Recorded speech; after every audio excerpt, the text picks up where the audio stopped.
जी हाँ, नमस्ते। मेरा नाम है अंजनी तिवारी और आप देख रहे हैं गांव देहात। आज का जो वीडियो है वो जानकारी आधारित है उत्तर प्रदेश में पूरे देश में हो रही डिजिटल जनगणना के बारे में।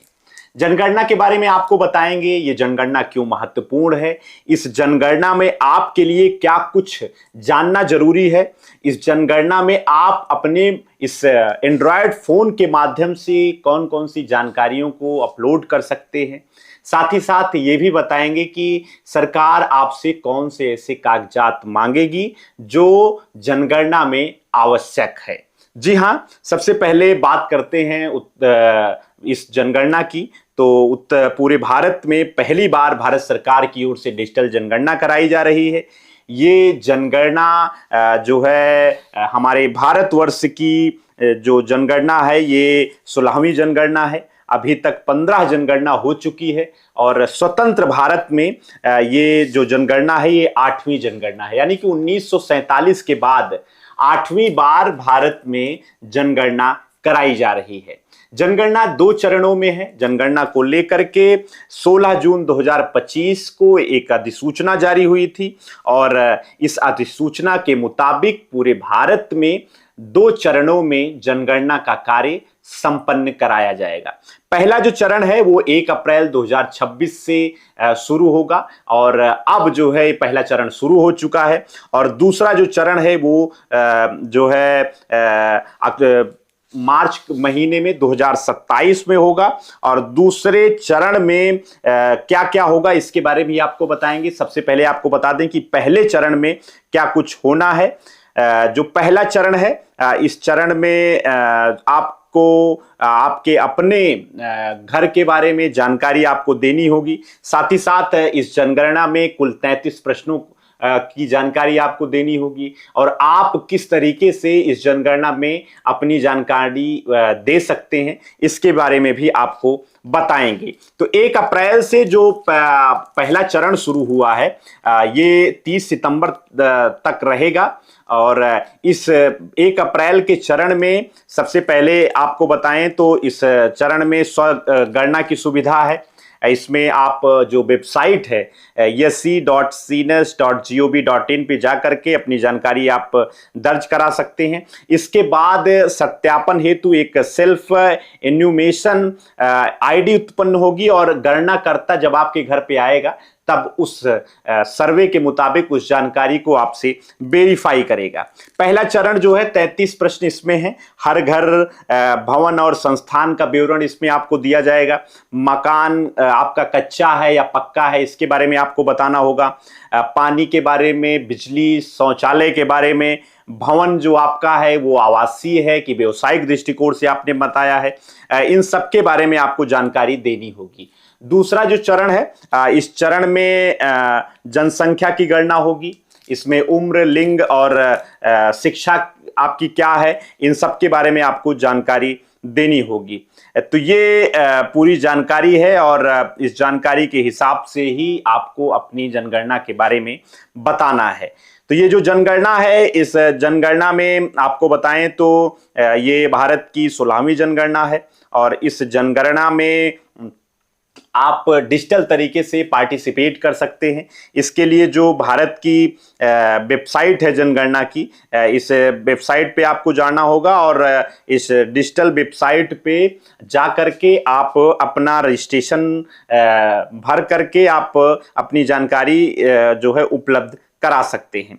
तो ये जो है वेबसाइट है और इसी वेबसाइट के माध्यम से आपको पूरी जानकारी उपलब्ध करानी होगी। तो ये जनगणना की जो वेबसाइट है इसके बारे में थोड़ा सा आपको डिटेल हम लोग बताएं तो cnesindia.gov.in आपको खोलना होगा और 2027 की जनगणना के बारे में इसमें आएगा। इसमें स्वगणना की अवधि है तो आप स्वगणना की अवधि पर आप जब क्लिक करेंगे तो यहाँ पर सीधा जो है आपको उस वेबसाइट पे ले जाएंगे और इसी वेबसाइट पे ही आपको कैप्चा भर करके अपने बारे में जानकारी देनी होगी। तो ये जो जानकारी है ये 15 अप्रैल के बाद शुरू होगी। इसमें डेटा संसाधन है, जनगणना तालिका है, डिजिटल लाइब्रेरी है, जनगणना प्रश्नावली है कि 1872 से लेकर के 2011 तक जो जनगणना हुई है, इन जनगणना में कौन कौन से प्रश्न पूछे गए हैं इनके बारे में भी इसमें बताया गया है। तो जो अभी अंतिम जनगणना हुई थी 2011 में, इसमें कुल जो है आपके जो प्रश्न थे ये 29 प्रश्न थे। व्यक्ति का नाम, मुखिया से संबंध, लिंग, जन्म तिथि, आयु, वर्तमान वैवाहिक स्थिति, ऐसे जो है घरेलू अनुसूची के हिसाब से कुल जो है 29 प्रश्न थे। और जो इसमें एक नागरिक पंजीकरण की तालिका है, इस तालिका के हिसाब से ही आपको अपनी जानकारी देनी होगी।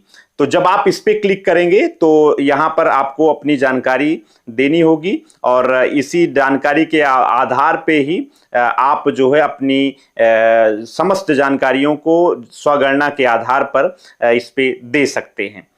तो ये नया जो है एक तरीके से डिजिटल जनगणना की शुरुआत है और ये डिजिटल जनगणना काफ़ी महत्वपूर्ण है। इसमें जब आप खोलेंगे तो इसमें आपको अपना यूजर आईडी और कैप्चा डाल करके अपनी जानकारी यहाँ पर आपको शेयर करना होगा और जब आप कैप्चा डालेंगे तो इसी कैप्चा के आधार पे ही आपको जो है जानकारी सीधा जो है वेबसाइट से खुलेगी और उसी जानकारी के आधार पे ही सारी चीज़ें आपको सही तरीके से भरनी होगी। भारत की जनगणना से रिलेटेड जो जानकारियां हैं, इन जानकारियों के बारे में हम आपको बता रहे हैं कि जनगणना जो है डिजिटल है और इस जनगणना का जो शुभंकर है 2027 के डिजिटल 26 के डिजिटल जनगणना का, वो विकास और प्रगति है। विकास एक पुरुष जो है जनगणना करता है और प्रगति एक महिला जनगणना करता है और ये दोनों जो है भारत की जनगणना के बारे में आपको जानकारी उपलब्ध कराएंगे। तो ये 2027 की जनगणना की जानकारी है और इन जानकारियों के बारे में आपको हम डिटेल में बता रहे हैं। भारत की ओर से इस पे जो है अभी तक कई राज्यों में इसकी शुरुआत हो चुकी है। जनगणना के बारे में, डिजिटल जनगणना के बारे में आपको बताएं तो इसमें स्वयं 2027 का दूसरा चरण है। 2025 में इसमें जो है इसकी शुरुआत अधिसूचना जारी हुई थी। स्मार्टफोन और ऑनलाइन पोर्टल के माध्यम से इसमें आप अपनी जानकारियों को दे सकते हैं। तो ये अभी तक जिसमें जो जानकारी है उस जानकारी के हिसाब से आपको बताएं तो डिजिटल जनगणना प्रारंभ जो है 2027 के बारे में आपको बताएं तो इसमें जम्मू कश्मीर, लद्दाख, उत्तराखंड, हिमाचल जैसे बर्फीली क्षेत्रों में 1 अक्टूबर 2026 से इसके बारे में जानकारी शुरू हो गई है। और पिछली जो जनगणना हुई थी उसमें 2011 में जम्मू कश्मीर, उत्तराखंड, हिमाचल प्रदेश के बर्फ से ढके क्षेत्रों के लिए संदर्भ तिथि अक्टूबर 2010 के पहले दिन से ही शुरू हो गई थी। 16 जून 2025 को जनगणना की अधिसूचना जारी हुई थी और 1948 की धारा 3 के तहत अधिसूचना राजपत्र में प्रकाशित की गई थी। जनगणना अधिनियम 1948 एवं जनगणना अधिनियम नियम 1990 के प्रावधानों के अंतर्गत भारत की जनगणना जो है संपन्न कराई जाएगी। 2 चरणों में इसकी प्रक्रिया है, पहले ही हमने आपको बताया है।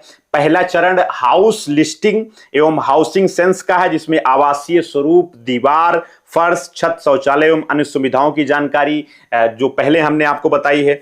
दूसरा जो चरण है जनगणना की गणना का है, इसमें व्यक्तिगत जानकारी जैसे आयु, शिक्षा, लिंग, रोजगार शामिल है। डिजिटल प्रक्रिया क्या है, तो पहली बार पूरी तरीके से ये जो भारत की जनगणना है वो डिजिटल है। लगभग 50% की जो आबादी है वो मोबाइल फोन के माध्यम से अपनी जानकारी, अपना डेटा दर्ज कराएगी। और जातिगत जनगणना वर्ष 1931 के बाद पहली बार जातियों एवं उपजातियों की गणना की गई है। सामाजिक, आर्थिक, शिक्षा एवं रोजगार के आंकड़े भी इसमें जो है स्पष्ट किए गए हैं। जनगणना के डिजिटलाइजेशन से संबंधित जो पहल है वो उसकी शुरुआत 2021 में ही हो गई थी। परिवार ऐप बनाया गया था और इस परिवार ऐप के माध्यम से ही इसमें पूरी जानकारियां दर्ज कराई गई थी। तो ये पूरी जानकारी है जनगणना की। अगर आप इस पे जनगणना के बारे में और अधिक जानकारी चाहते हैं तो आपको भारत की जो आधिकारिक वेबसाइट है जनगणना की CNSindia.gov.in, तो इस पे जा करके आप अपनी जानकारी को इस पे दर्ज करा सकते हैं और स्वयं जो है अपनी गणना करा सकते हैं। तो जनगणना 2026-27 काफी महत्वपूर्ण है। इसमें आपको जानकारी, सही जानकारी आपको सर्वे के माध्यम से उसका ग्राउंड स्तर पे, जमीनी स्तर पे सत्यापन भी होगा। तो इसमें जो है आपको अपनी सही जानकारियों को उपलब्ध कराना होगा। तो ये जो है भारत के महारजिस्ट्रार एवं जनगणना आयुक्त की ओर से जनगणना के बारे में जानकारी दी गई है कि इस जनगणना में आप अपनी जानकारियों को स्वयं से ही दर्ज कर सकते हैं। तो ये डिजिटल जनगणना की शुरुआत हो गई है। डिजिटल जनगणना 2027 की शुरुआत हो गई है। भारत की पहली डिजिटल जनगणना है और इसमें हाउस लिस्टिंग एवं आवास जनगणना है, HLO की शुरुआत कर दी गई है। डिजिटल डेटा संग्रहण और स्वगणना की शुरुआत विश्व की सबसे बड़ी जनगणना प्रक्रिया का आरंभ है। तो ये 8वीं जनगणना है स्वतंत्रता के बाद से और 1 अप्रैल से 30 सितंबर 2026 के बीच में पहले चरण में आपको जानकारी उपलब्ध करानी होगी और जिसमें पहली बार घर घर सर्वेक्षण शुरू होने से ठीक पहले 15 दिनों तक अतिरिक्त अवधि स्वगणना के लिए दी गई है। तो ये पूरी जानकारी है और 2027 की जो जनगणना है ये काफी महत्वपूर्ण है।